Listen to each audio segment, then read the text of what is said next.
It's 10 p.m. Do you know where your children are? Right now on the 10 o'clock news.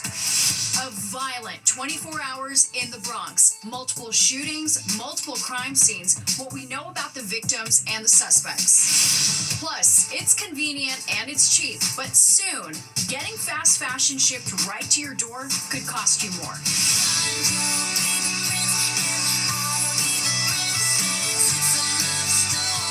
And Taylor Swift entering her engaged era after making it Instagram official with Travis Kelce. The 10 o'clock news starts right now. And good evening, I'm Natasha Verma. Steve has the night off, and we want to begin with those 4 shootings in the Bronx, 2 of them deadly. Let's get right out to Fox 8's Kendall Green live in the West Farm section of the Bronx. Kendall? Hey, good evening, Natasha. Police responded to 4 separate shootings in the Bronx just today, and 2 of them were deadly, and another was right here on East Tremont that involved an Amazon worker who was apparently shot in the ankle. We're going to take you right there to the scene. Let's look at some of the video there. In the video captured by a resident from across the street, you can see the police response just before 3:30. Police on scene received reports about a 31-year-old man shot in his ankle before he was taken to St. Barnabas Hospital, last reported in stable condition. They confirmed again the victim as an Amazon delivery driver, and yet it remains unclear if the shooting was the result of an attempted robbery. Now, an Amazon spokesperson shared a statement with Fox 5 saying they're aware of the incident and shared, quote, "It's our understanding that the driver is recovering and is in stable condition. Our team is working with the driver's employer to support them." Now, that shooting just one of multiple across the borough. Police are now looking for an individual right there on your screen in connection with a separate shooting around 8:10 this morning. They share the man their actor right now shot a 32-year-old victim multiple times in the back near 1853 Anthony Avenue before running away. That victim hasn't been identified by police, but he was taken to St. Barnabas Hospital where doctors unfortunately pronounced him dead. Now, just after 1:10 this afternoon, police were called to another shooting at 710 Cross Avenue. Where they arrived, they found a 34-year-old Kevin Mosky unconscious and unresponsive after he was shot in the torso. Mosky was taken to Jacoby Hospital where doctors couldn't save him. And for the Bronx Borough President, Vanessa Gibson, she shares in a press conference earlier that she takes these gun violence situations personally. We know that gun violence is a plague that continues to exist right here in our borough and certainly in the city of New York, and we are never going to normalize gun violence. Now, police are asking anyone with any information to come forward if they can identify anybody involved with those shootings. Now, today's rash of gun violence, it comes on the spur of a violent weekend that involved a team being killed at a basketball tournament along with 4 others injured. So if anybody has any information, you're asked to reach out. But we're in the West Farm section of the Bronx. Kendall Green, Fox 5 News. Natasha? Yeah, a lot of violence. All right, Kendall, thank you so much. A man was killed and several other people hurt after police say a woman drove her car into a Planet Fitness gym in Elizabeth, New Jersey this afternoon. Police say a man who was working out inside the gym was hit and died at the scene. There's structural damage to the building, so the city has shut it down until further notice. We talked to several witnesses who are understandably devastated.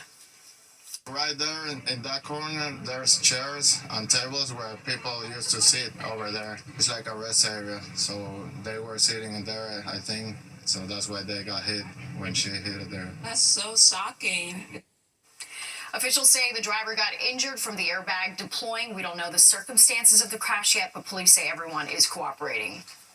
The NYPD is asking for your help finding the people who robbed a woman at gunpoint while pretending to be NYCHA employees. The woman was held up Monday morning at the Cypress Hills houses in East New York. Police say the suspects targeted the woman's apartment, getting away with about $7,000 in cash and $200,000 in jewelry. If you recognize the suspects, police are asking you to call Crime Stoppers.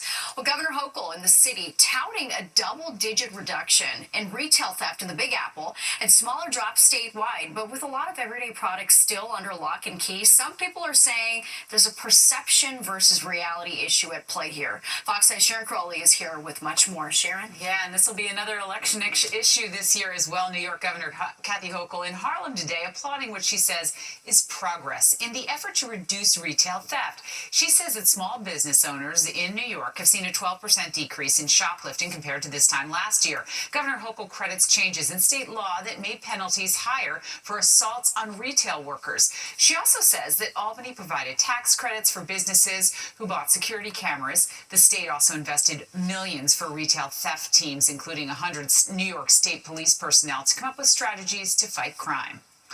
We're down almost 12% just from last year. And as I talked to some of the business owners, I stopped in on my way here, they feel it as well. They don't feel that they're under siege as much as they had been before, and they're grateful for the work of law enforcement. Well, the governor's optimism comes as many retailers still lock up everything from tissues to toothpaste due to shoplifting that surged after the pandemic. While the thefts are down this year, many law enforcement experts say until petty criminals are routinely prosecuted, retail theft will persist. It isn't the way it was back years ago when they actually arrested and prosecuted, and this is the district attorney's office, prosecuted those who continually created these thefts, who stole things from these stores. We've seen it time and time again. The only way this works is continue enforcement and prosecution of these crimes. The fact is, these stores are closing. And when you have nowhere to go, you create a desert for these types of stores. And all of these CVS and Walgreens and the like were actually important to the neighborhood because they carried everything. And also pharmacies. So these closures may be the other reason why they're going down. Well, Governor Hochul also telling reporters today that she recently talked with President Trump and told him that sending National Guard troops here to fight crime is not necessary. We'll have more on that this week, too. All right, Sharon, thank you so much. And for the latest on our top stories, you can download the free Fox Local app where you can stream our newscast anytime. Police are looking for information on a couple of drive-by robberies on scooter. Both incidents happened on the morning of July 26th, starting near Washington Square Park. Police say 3 people on scooters stole another man's scooter after pulling a knife on him. And about 90 minutes later, the 3 of them stole $200 from a van in the Bronx. If you recognize them, police want you to call Crime Stoppers. Switching gears to the weather as we take a live look outside. The dog days of summer feeling a lot more like the start of fall. Chief Meteorologist Nick Gregory is here. Nick, we always need something to complain about in the weather department, don't we? And I'm always here to answer your complaints. That's what I do, right? Yes. So you can complain a little bit about the temperatures, but, you know, it was a beautiful day otherwise. And the temperature's really not all that bad, although it's cooling down now. We're down to 60 in Sussex, Poughkeepsie, 61. 50s there in Scranton, and still low 70s for the city, down to Newark, 60s at the Jersey Shore, out onto the island, back to about 70 in southern Connecticut. Wind is either calm or it's light out of the northwest. It'll stay that way, 5-10 miles per hour tonight. And we did worry about a couple little spotty showers over the northern suburbs, and you can see whatever was there is kind of falling apart here. These showers will stay off to the north, and again, you're going to see dry weather from there westward all the way into the middle part of the country, so that's going to give us a couple of days of some decent weather. Overnight, just some clouds will stick around. It's going to be rather cool, down into the lower 50s to the north and west. Even on the east end, about 62 though for the city, and heading into the upper 50s along the Jersey Shore. For tomorrow, sunshine gives into some clouds here and there, but mostly sunshine. It's mid and upper 70s. Same deal tomorrow night, back into the 50s, even some 40s north and west. There's a little hint of fall. We'll call it the fake fall, and then it gets better as we head on in towards Thursday. Yeah, like a fall summit. All right, Nick, thanks so much. The Federal Reserve is defending its independence as President Trump seeks to remove Governor Lisa Cook. A spokesperson for the Fed highlighted Governor's long tenures and removal protections, but also said it would abide by any court decision. Now, Trump announced to social media last night that he was removing Cook, accusing her of mortgage fraud. Cook plans to sue the administration to keep her job. She says the president has no authority to fire her. The Trump administration is threatening to pull millions of dollars in federal funding from 3 states if they don't enforce English language requirements for commercial truckers. Transportation Secretary Sean Duffy singled out California, New Mexico, and Washington.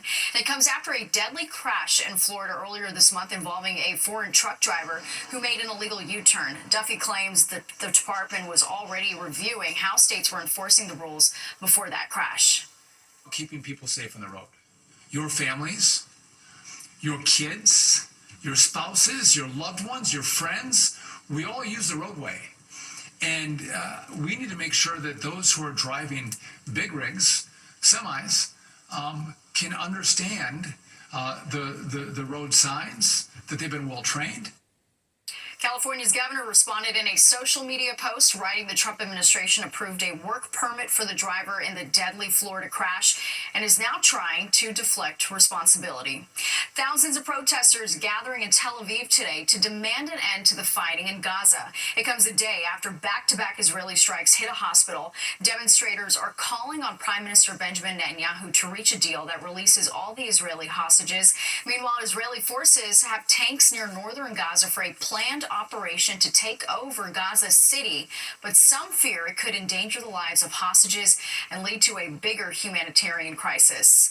And we're just getting started on this Tuesday night. Could the clock be ticking on those fast fashion deals? By the end of the week, you could be paying more to have the latest trends shipped to your front door.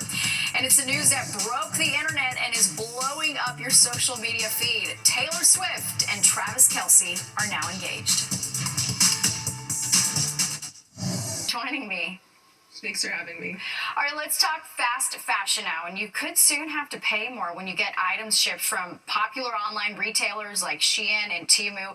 And it all has to do with a tariff exemption that's set to end later this week. Fox 5's Linda Schmidt is live in the newsroom to break it all down for us. And Linda, you might have to think twice before you just add to cart. You definitely want to think twice about this. We're talking about cheap, fashionable clothes. Well, they are about to go way up in price because of the Trump tariffs. And it starts on Friday. Now, this is going to affect numerous online companies from all around the world, not just China. We are talking about Australia, Europe, and other countries as well. Now, Shein is the largest fashion brand in the entire world for trendy, cheap clothes. Now, up until now, customers did not have to pay the customs duties. Here in the U.S., there has been an exemption on tariffs on imports from around the world worth up to $800, which means they could come into the U.S. tax-free. It is called the de minimis exemption. I know you probably haven't heard about it before, but you are going to be hearing a lot about de minimis because it is going away. On Friday, the Trump administration is eliminating that exemption, and customers will experience sticker shock. That's not good yet. We have to pay more for the things which we were buying cheaper previously. I'm not happy about it at all, but this is who you guys voted for, so this is just the repercussions. When you're shopping on an affordable site, you want it to be affordable, and when an extra charge is being added on, it's making you less likely to go and shop there. Earlier tonight, I spoke with an international trade attorney, and she gave me an example of just how much more consumers will end up paying. I ordered a homecoming dress for my daughter, who's a junior, and I will pay roughly $62 on the dress. But now, starting Friday, I'm going to have to pay $140 because there are now tariffs added onto even the smallest purchases like that. That's a lot of extra money. Attorney Schultz says these new tariffs are going to be affecting about 92% of the packages that enter the U.S. Natasha, 92%. Yeah, that's major. Yeah, big news there. All right, Linda, thank you so much. You bet. And crews in Paterson, New Jersey back on site today to fix a water main break that burst over the weekend. Crews are putting down at least 50 feet of new pipe. Water service has been restored to Riverside and Fairlawn, but a boil water advisory is still in effect for parts of Paterson, Prospect Park, and some customers served by MUA in Haledon and North Haledon. Full repairs could take a week or more. The city officials are blaming the aging system for the recent breaks and warn that there could be more water main breaks if the infrastructure is not fixed.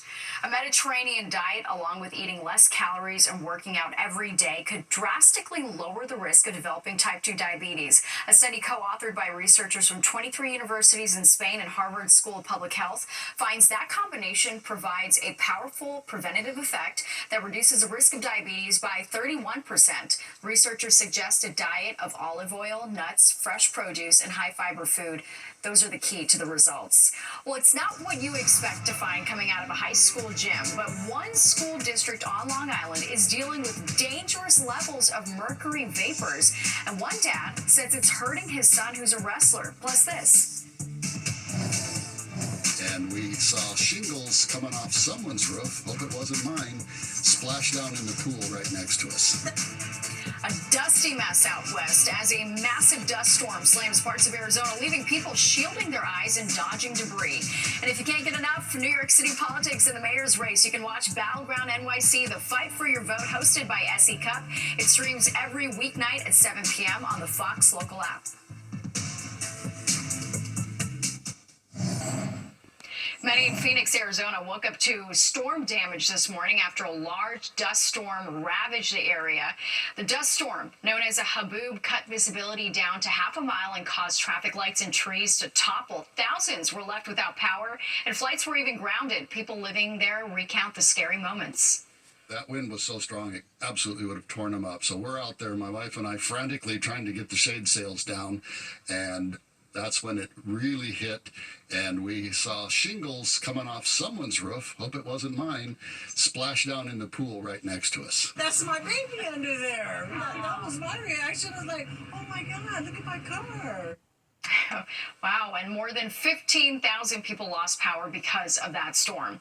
All right, let's talk about the weather in our area now as we take a live look outside. Luckily, we don't have to worry about those dust storms. Nick joins us now. We've actually got beautiful weather out. We do. We certainly do. We've had a pretty decent day. A little more clouds around this afternoon, Natasha, and even a couple of isolated showers, which are sort of dotting some of the northern suburbs here. As you go through the animation with me, you'll see them kind of moving through here, but that's really about it. And the wide view shows as we look westward, again, it's all quiet, and that's going to give us a couple of days of good weather tomorrow and Thursday. Notice some clouds appearing into the west here. It's actually a little front that's going to drop down from Canada. That could bring some showers here on Friday. But until then, we're looking good. Just some clouds left over tonight, a little on the cooler side. As you'll see, the temperatures are in the 40s, about 50 in the cooler suburbs. Tomorrow, beautiful day, sunshine, some clouds, and we'll see decent weather returning for Thursday. Again, a combination of sun and clouds, but notice showers now starting to appear to the north and west.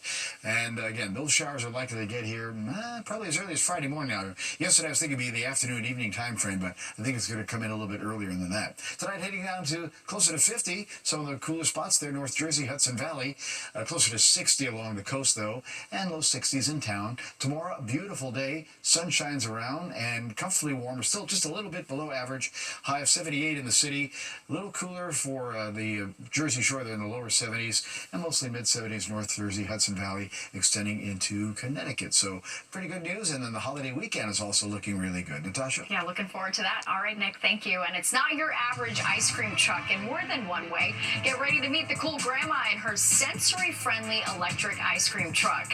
And a mercury scare at a local high school and middle school where the dad of a student wrestler says his son is feeling the effects of the toxins.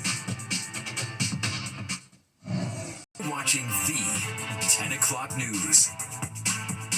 Parents left concerned in one suburban community after mercury vapors are found in the floors of the high school and middle school gyms. And while the district is implementing a plan to make them safe again, the dad of a high school wrestler says he believes the mercury vapors have been affecting his son's health. Fox 8's Jessica Formoso is in Glen Cove with the latest.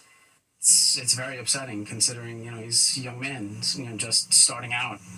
And, he might be affected like this forever. Anthony Mihalesko worries for his son's health. Earlier this month, the family received a letter from the Glen Cove School District stating mercury was found in the gym floors of the middle school and high school. His son Mateo, who is a senior at the high school, has been wrestling since middle school, using those gyms frequently. We spent a lot of time in that gym on that floor. Practice was typically right after school and would go 2 to 3 hours a night. The district says it found mercury vapors when looking to redo the middle school gym floor. Engineers noticed the presence of mercury in polyurethane flooring installed decades ago. The letter dated August 1st reads, "Out of an abundance of caution, we decided to expand testing to include all similar flooring in the district. The high school gym tested above acceptable levels, while the middle school tested below. The district took immediate action, closing the gyms and started ripping out the floors." Completely out of our hands. And unfortunately, I don't know if the school knew or didn't know, but all our kids were all exposed. Mihalesko says in the last 2 years, they started to notice significant behavior and health changes in Mateo. Basically all sorts of neurological symptoms like the anxiety, depression, anger, mood swings, just a lot of things like that he just weren't him. He thought his son was being a difficult teenager, but blood work proved what they feared. Higher than average mercury levels were detected in his blood. So I was upset, nervous, and just thinking back at how his behavior was, it all kind of made sense. It all kind of clicked. The superintendent of schools saying, please know we are acting swiftly and responsibly, following all safety guidelines and environmental regulations. Our top priority is ensuring our school facilities are safe and healthy for everyone. Here at the high school, they will start installing the new floor on Wednesday. The gym will reopen to students on September 18th. Over at the middle school, the gym is off limits until September 22nd. At Glen Cove, I'm Jessica Formoso, Fox 5 News. Well, a $1.5 million investment in public safety announced today in the Bronx. Borough President Vanessa Gibson says that includes $1.2 million to the NYPD and $500,000 to sanitation for security cameras. Our Clean Streets are Safe Streets initiative. The capital allocations that we have awarded will fund the installation of security cameras and strengthen our enforcement efforts to combat illegal dumping. And as you heard there, officials say these investments are a critical step towards fighting illegal dumping, enhancing public safety, and improving the quality of life for people living in the Bronx. Governor Hochul reacting to President Trump's executive order on cashless bail today. This week, President Trump signed an executive order ending cashless bail in D.C. and threatening to withhold federal funds to cities that still have cashless bail. Now, in 2020, then New York Governor Cuomo signed cashless bail into law aimed at making the justice system more equitable. Now, critics claim that it led to a spike in crime, and since that time, New York lawmakers have made changes to the law. Today, Governor Hochul objecting to Trump's threats to pull funding. If you're going to threaten withholding dollars to keep people safer because you think we haven't done enough work, that's not exactly a good partner. You know, he's just trying to throw gasoline on a fire. We don't need that. We got our own fires under control here. We do not need the federal government telling us what to do. Some New York lawmakers are already threatening legal action if the Trump administration takes away federal dollars. And it was a special day in the city for 13-year-old cancer survivor DJ Daniel was sworn in as an honorary deputy mayor this morning. Mayor Adams welcomed the Houston, Texas native to City Hall, giving DJ his very own uniform. DJ was diagnosed with terminal brain and spinal cancer when he was 6 years old, but he has continued to defy the odds. But I wouldn't be here if it wasn't for my dad. And my dad's been dragging me everywhere. No matter how tired he is, he still get the job done. And out in Texas, we don't say we get it done, we get her done. Like my dad says. DJ was also honored by President Trump earlier this year during his joint address to Congress. Well, ice cream trucks are a popular summer tradition, delighting kids all over the country, but a Long Island grandma has unveiled a new version designed to be more sensory and environmentally friendly. Fox 5's Jody Goldberg introduces us to Nona Cool Cat and her electric truck. Hi, everybody. How was everybody today? She's known as Nona Cool Cat. And just like her name, her ice cream truck is anything but ordinary. From the outside, it looks like any other truck, but hers doesn't just serve ice cream. It also serves the community, reaching children and adults of all types of abilities. I'm the ice cream grandma that brings smiles and joy to all the children, all the adults, all families. A grandma to 7, Lauren Fiore Weinstein, who goes by Nona, spends her summer scooping across Long Island. But she says her mission goes far beyond sprinkles and sundaes. Some of the kids aren't even able to come outside to get their ice cream. They avoid the noise totally. Traditionally, ice cream trucks have diesel generators in the back, but this one is battery powered. It's one of just a handful on Long Island that are eco-friendly. Battery charges overnight, and it could run up to 15 hours a day. It's quiet. There's no sound at all. Hello? You can have the bells on. You don't have to have the bells on. Nona stops at several day hubs each day throughout Nassau County. The quiet makes all the difference for young adults. I'll take the chocolate sundae. Many of them love the sounds of the ice cream truck, but some don't. Oh, I got some truck with no sounds. Life is tough, short, lots of smiles. What brings me joy every day that I do this. I do this 7 days a week for 6 months out of the year. Proving sometimes the sweetest treat isn't the ice cream, but the joy that comes with it. Thank you. You're welcome. On Long Island, Jody Goldberg, Fox 5 News. And if you're getting ready to make those school lunches, you're not alone. But like a lot of things, it's going to cost you more. How much you're going to have to shell out for those brown bag staples. And calling all history buffs all aboard for the ultimate ride back in time. NJ Transit getting ready to celebrate America's 250th birthday